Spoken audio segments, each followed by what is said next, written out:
Yes, we are running higher than we would like, but I don't know how if everyone's in the same boat in that respect. But particularly, obviously, after the last race, we're a bit higher than we would want to be. It's usually the knock-on effect from a weekend like we had before. But Charles did an amazing lap today. For me, we went in different directions with the setup, and for me, I had a lot of understeer and just couldn't dial it out throughout qualifying. Just finally, I mean, it might rain in advance of the Grand Prix. What level of optimism you can make some places and move forwards? No, I'm excited. I generally love the rain. It's going to be tricky, but usually when you have a qualifying like I just had, you hope for a rain. So I hope that it stays. What's really going on with Lewis Hamilton at Ferrari? After a promising start in Japan, everything has fallen apart. Disastrous qualifying in Japan, setup issues, media accusations, and a disqualification that now has a chilling new twist. Is the Hamilton era at Ferrari coming to an end before it even gets off the ground? Stay until the end, because today we're going to break down every hidden detail of this crisis that is shaking Maranello. From technical decisions to the psychological impact on the 7-time world champion, we'll reveal what many dare not tell you.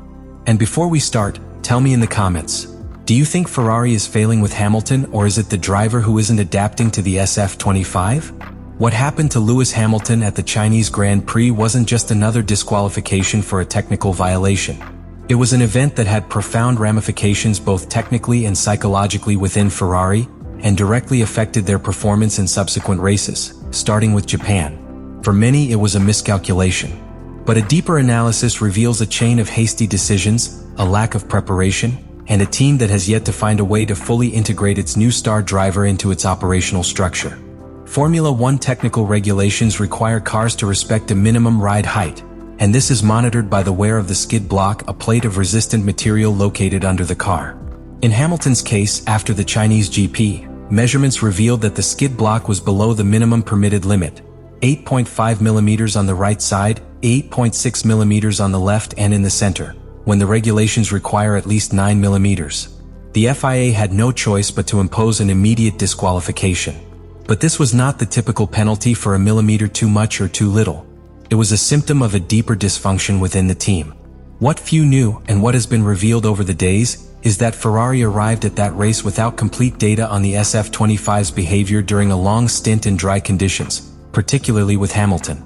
During pre-season testing in Bahrain, the Britain's car experienced technical issues that prevented full race simulations. This meant Ferrari had no clear picture of how the car's key components wore when pushed to the limit during a real race. The team therefore made decisions almost blindly. Between the sprint and the main race in China, adjustments were made that affected the car's aerodynamic setup. Hamilton's SF-25 ended up running too low, which maximized downforce but also increased wear on the windscreen to the point of breaking the regulations. At the time, Ferrari had no choice but to admit its mistake. They publicly admitted there were no extenuating circumstances, nor were any appeals possible. But internally it was a severe blow. A pole position, a sprint victory, and a performance that seemed to mark Hamilton's rebirth, all of that was erased in a matter of minutes by an avoidable technical infraction. And that's where this episode transcends the merely regulatory. The direct consequence of this disqualification was that, for the following race in Japan, Ferrari was forced to raise the car's ride height to avoid any risk of a similar penalty. In a ground effect car like the SF-25, these types of adjustments have a devastating impact on performance. By raising the car's ability to grip the road is lost, which reduces downforce, decreases grip, and makes the car more difficult to handle, especially in fast corners like those at Suzuka. Furthermore, these types of changes push the car outside its optimal operating window. Jacques Villeneuve, world champion and technical commentator, explained it clearly. A car outside that aerodynamic window becomes unpredictable. There's no consistency in the handling, and that forces the driver to push the limit without knowing exactly how the car will react in each corner. That uncertainty, that loss of confidence, is a silent poison for any driver, even someone with Hamilton's experience and talent. So what happened in China didn't stay in China. It triggered a series of technical compromises that Ferrari had to implement in Japan. And that technical compromise, that need to protect itself from another penalty at the expense of performance, is what dragged Hamilton to one of his most disappointing qualifying sessions of the year. It wasn't simply a bad lap or a difficult session. It was the direct consequence of a series of poorly executed decisions, poor data management, and a team that, for now, seems more concerned with avoiding mistakes than maximizing the potential of its car and driver. The question that remains in the air is simple but powerful. How can a team that aspires to fight for championships allow itself to make these kinds of structural errors? Because in Formula One, every millimeter, every piece of data, and every decision counts. And Ferrari at the start of the season has shown that it still has a lot to fix. Lewis Hamilton not only arrived at the Suzuka circuit with the psychological burden of a recent disqualification. What really affected his performance in Japan was a risky technical choice, a setup direction that condemned him to struggling with an unbalanced car from the first minute of qualifying. While Charles Leclerc managed to extract solid performance from the SF-25 with a more conservative setup adapted to the Japanese track, Hamilton opted for a different approach. The result: extreme understeer, lack of response from the front axle, and a car that simply wouldn't let him fight for more. Suzuka isn't just any track. It's a technical, fluid circuit, with a first half comprised of high-speed corners that require a precise connection between the front and rear axles. A car that doesn't enter corners well, that doesn't respond immediately to the driver's input, is a car that simply won't survive at Suzuka. And that's exactly what Hamilton experienced. He himself said it after qualifying: "I didn't get good laps in Q3 and P8 isn't much. We went in different directions with the setup, and for me, I just had a lot of understeer that I couldn't eliminate." That brief but powerful admission exposes one of the most difficult realities of modern Formula One. When a driver strays from the correct technical path, restoring the car's balance during the same weekend becomes a near impossible mission.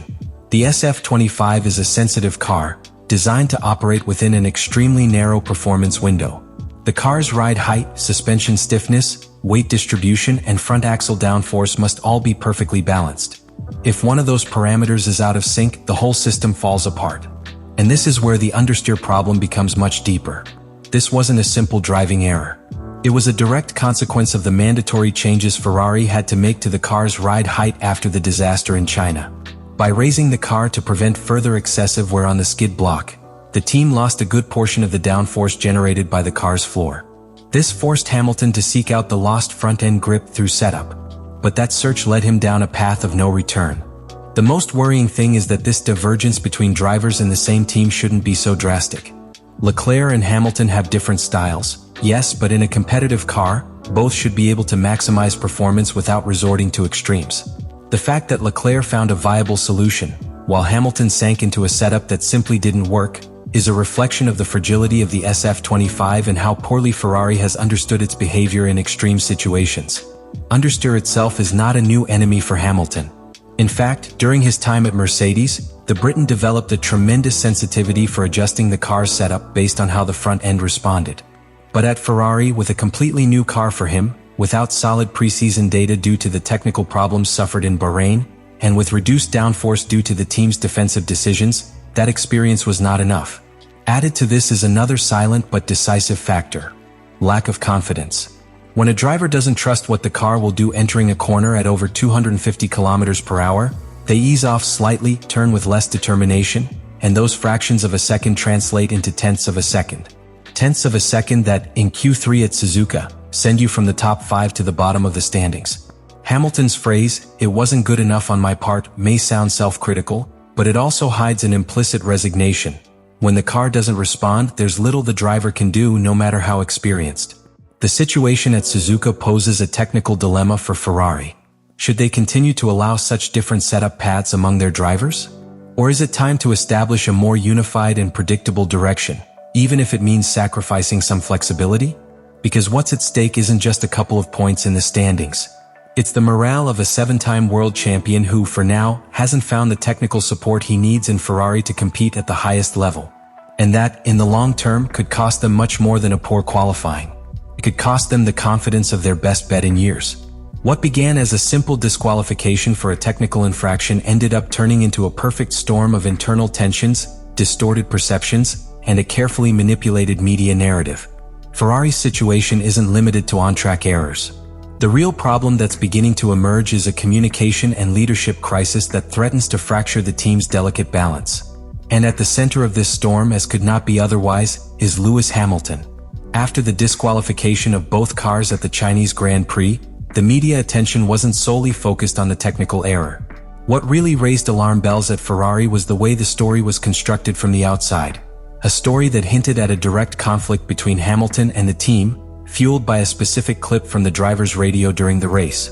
The clip that was broadcast showed Hamilton firmly responding to his engineer, "I'll tell you when we're going to swap." The interpretation that prevailed was immediate and forceful. Hamilton was defying team orders, ignoring direct instructions, disobeying. But the reality was very different. Ferrari later confirmed that this was not the entire message. In fact, moments before, Hamilton had explicitly said, "I think I'm going to let Charles go because I'm struggling." This fragment, crucial to understanding the context of the exchange, was omitted from the official broadcast. What seemed like a show of defiance was, in fact, a gesture of self-criticism and teamwork on the part of the Briton. The problem wasn't the response, but the selective cutting of what was shown. And that unleashed a wave of reactions within the Italian team that exposed a much deeper wound. Team principal Fred Vasseur was quick to react. He did so with a mixture of frustration, disappointment, and a clarity unusual in the diplomatic discourse typically wielded by team principals. He openly accused FOM, Formula One's commercial arm, of deliberately manipulating the narrative to generate drama. He said editing radio broadcasts to highlight the conflict is a joke, and asserted that such editorial decisions distort public perception and fuel false stories that only harm the team and the sport. This tension with FOM reveals a deeper problem. In the age of spectacle, Formula One competes not only on the track, but also in the narrative. Teams are fighting not only for points, but also to control the narrative of what happens each weekend. And Ferrari, one of the most media-friendly teams in the paddock, feels it is losing that battle. Editing messages, exposing internal conflicts, and turning simple misunderstandings into international dramas are seriously affecting the stability of a team that already has enough technical problems. But beyond the external damage, this situation has also begun to erode the internal relationship between Hamilton and Ferrari. When a driver feels the team isn't supporting him publicly, that the image projected to the world is one of an artificial conflict, trust erodes. Hamilton is no rookie. He's a 7-time world champion. He knows perfectly well how politics work in Formula One, but he also knows that he needs to feel supported, especially when he's in the process of adapting to a new team, with a car he still hasn't fully understood. And that's precisely what makes this phase so dangerous for Ferrari. Because it's not just a mistake on the track. It's a series of failures in managing the narrative, in protecting its most valuable assets, its drivers, and in how they deal with external pressure. The prevailing narrative isn't just damaging to Hamilton. It's also damaging to the team. It projects an image of division, disorganization, and lack of control. And in a season where the margins are razor-thin and the competition is fierce, these details are unforgiving. Amid all this, Vasseur has tried to regroup. He has publicly defended Hamilton, recalled his outstanding performance in the sprint race, and criticized the media that already considered him finished. But the damage has been done. The perception that there are cracks within the team has begun to set in, and rebuilding that image will take time, effort, and above all, results. Because in Formula One, everything is forgotten when you win, but everything is magnified when you lose. And for now, Ferrari isn't winning. This silent but corrosive internal war will be one of the key factors in understanding how the relationship between Hamilton and Ferrari will evolve in the upcoming Grand Prix. Because if the team fails to close ranks and protect its star driver from the media crossfire, then they won't just be losing races. They'll be missing out on a historic opportunity to return to the top with one of the greatest drivers of all time. And that, in Maranello, would be unforgivable. What we've witnessed in these last 2 races goes far beyond a simple bump in the road. The Hamilton-Ferrari dispute is shaping up to be a perfectly formed storm, fueled by technical failures, poor strategic decisions, ill-advised setups, and perhaps most worryingly, a media narrative that threatens to fracture the relationship between driver and team. From the disqualification in China to the uncontrollable understeer in Japan, what's glaring is not just the lack of performance, but the internal disorganization that prevents Ferrari from providing its star driver with the environment he needs to shine. The disqualification in Shanghai was much more than a technical miscalculation. It was the result of incomplete planning, a wasted preseason, and management that underestimated the risks of racing without sufficient data. That error forced Ferrari to raise the height of the SF-25 in Japan, completely compromising its aerodynamic performance. What was supposedly a preventative measure, in practice, condemned Hamilton to struggle with a car outside its optimal window.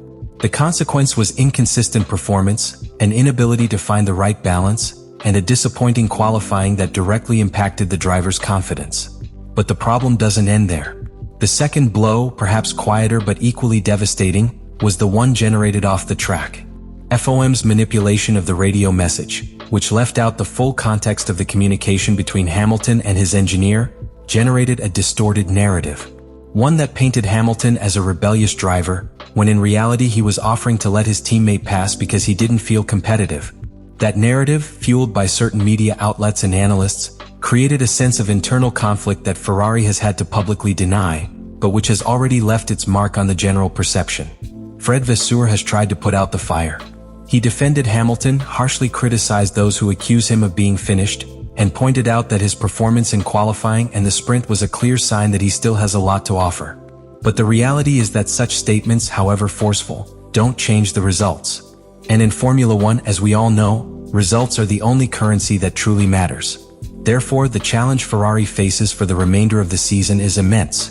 It's not just about improving the car, but about rebuilding confidence. About aligning their internal narrative with the external one. About protecting Hamilton from the media hype and giving him the tools he needs to compete. Because if they don't, they risk losing not only a championship, but also the credibility of a project that generated enormous expectations from the first day the seven-time champion's arrival was announced. And that's the true lesson of all this. In Formula One, it's not enough to have the best driver or the fastest car. It requires cohesion, strategic vision, and impeccable management both on and off the track. Ferrari has the talent. It has the history. It has the opportunity. But it also has a responsibility to rise to the challenge of having Lewis Hamilton in its ranks. Because in this sport, opportunities like this don't come around twice. Leave me your opinion in the comments. Do you think Ferrari can right the ship and give Hamilton a car to win? Or are we seeing the beginning of a new, failed chapter in the Prancing Horse's history? And if this kind of analysis interests you, be sure to subscribe.